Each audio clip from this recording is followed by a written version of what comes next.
Listen to this iconic line. I'm gonna make him an offer he can't refuse.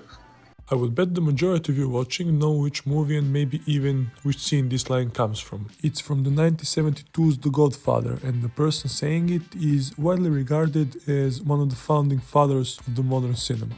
In the moment of him saying this, he has more than 20 years of experience acting in theater and cinema.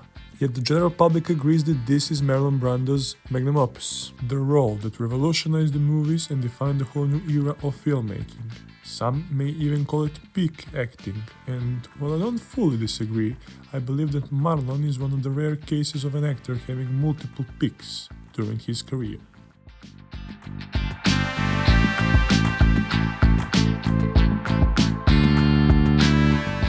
I would define an actor's peak as the multiple year span in which he or she stars in both critically and commercially acclaimed projects. But in the case of Marlon Brando, I think it's kind of poetic. A star who was famous for defining the general Hollywood rules, defining this one too, and managing to reinvent himself in his older acting days, peaking once again. From 1951 to 1954, Brando starred in the following movies: Streetcar Named Desire 1951, followed by the 1952's Viva Zapata, then 1953 Julius Caesar and The Wild One, capping off his iconic run in the 1954's On the Waterfront. At this point in his life, he was new to acting on the big screen, but he has already established himself as a theater actor, starring in plays such as I Remember Mama, A Flag is Born, and of course in a play that would become one of his best and most recognizable works, A Streetcar Named Desire.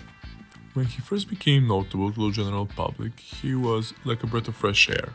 While the male movie stars before him wore suits, had good manners and sleek hair, and wanted to project a sense of aristocracy in the way they talked and act, Marlon went against the grain and did what many symbols of masculinity in Hollywood before him couldn't do. He was himself. He acted how he knew, not how he learned, and both the audiences and the critics absolutely loved it. He instantly became one of the most desirable stars in Hollywood, and while that reputation eventually turned on its back, A Street Called Named Desire launched Marlon into the stardom. He became the quintessential bad boy, the role he was born for, although that led to some bigger problems along the way. What I think a lot of people underestimate while talking about Marlon Brando's early years is the extent of the mass cultural impact his roles and his off-the-screen demeanor had on the general public. In the 40s and early 50s, movie stars were looked at like sort of an ideal. The main characters were usually very well dressed and soft-spoken. They moved like gentlemen, never running or losing their cool, and commanded the screen, while on the other side, with the end of the World War II, the war theme films became much more prevalent, looking to push the pro-American propaganda and portray the main characters, who were usually soldiers, as the mistakeless robots that can do nothing wrong, or go the totally pessimistic, humans are terrible and the war is just a manifestation of that route. Marlon's characters, on the other hand, and by a weird extent him as a person, became the resting place for the non-conforming people, especially men. He played strong and masculine characters who went against the authority. He wore leather jackets, rode motorcycles, walked around in an undershirt and looked effortlessly cool while doing it. So, in a way, his characters, and as he previously said, him as an extension of them, number one became a sort of a stamp of an approval for the people who didn't fit into the posh aesthetic of the Hollywood before him, and number two defined the next big thing: anti-authority, big-name movie blockbusters prevalent to this day. His first peak was at the beginning of his career, which would be unorthodox if we weren't talking about one of the most unorthodox stars the film industry has ever seen. The following decades is the time frame in which Brando would earn his infamy as being extremely eccentric and hard to work with. From winning lead roles in a pissing contest to demanding not to be sedated during a circumcision, by the following decade he built up a reputation as one of the most pretentious movie stars of his time.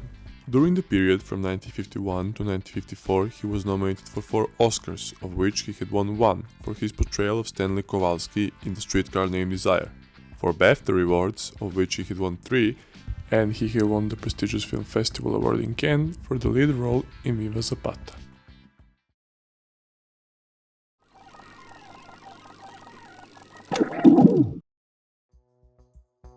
It's 1971. Paramount Studios have just secured the rights to the little piece of literature by the name of The Godfather. They get young and up-and-coming director Francis Ford Coppola to direct it, and he has 3 names for the main roles already ready to go: Al Pacino, James Caan, and Robert Duvall. The studio agrees. They don't know who to cast as Vito Corleone though, until Danny Thomas of The Danny Thomas Show makes a proposition. Let me put some money into Paramount, and in return, I get to play the role. As the news spread, Mario Puzo, who wrote the novel, hears about it and decides to write a letter to Marlon Brando. Dear Mr. Brando, I wrote a book called The Godfather, which has had some success, and I think you're the only actor who can play the Godfather with that quiet force and irony the part requires. Long story short, a lot of less interesting things happen, but at last, although both sides were a bit hesitant at first, Marlon Brando gets casted in what would ultimately become one of the most iconic roles in film history. He is now Don Vito Corleone, and his second pick, although nobody knows it yet, has begun. The period from 1972 to 1979 is what I like to call "you forgot I was that good, huh?" years of Brando's career. In this period, he starred in iconic movies such as the aforementioned Godfather, Apocalypse Now, and my personal favorite Marlon Brando movie, Last Tango in Paris.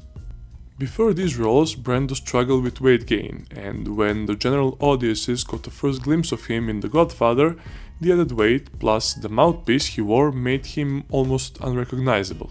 Gone were the days of the muscular undershirt wearing sex symbol, and the days that came simply told us one thing. I am Marlon Brando, and I am the best actor in every single room I walk in. When examining this part of Brando's career, we come to the conclusion that it was engulfed in something that he, especially with the theater background, lacked: subtlety. Since he couldn't walk around the set so much, thanks to his weight gain problems, Brando had to concentrate more on the subtle acting brushstrokes, such as an eyebrow lift, or a simple yet effective tone change, hand movements, etc. Once an audience favorite bad boy came to know the new type of tight casting that would define his second pick: morally grey characters, often in the position of power, who almost always got what they wanted. In this period, he was nominated for 2 Oscars, winning his second one for the portrayal of Don Vito Corleone in The Godfather, and also won the Golden Globe Award for the same portrayal, leaving him with 2 Academy Awards, 3 BAFTA Awards, 5 Golden Globe Awards, as well as an Emmy for his role in the series Roots from 1979.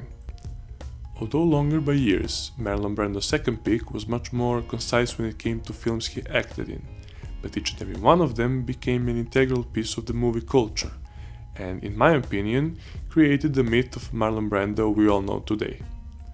A lazy, out-of-shape genius who couldn't even be bothered to remember his lines.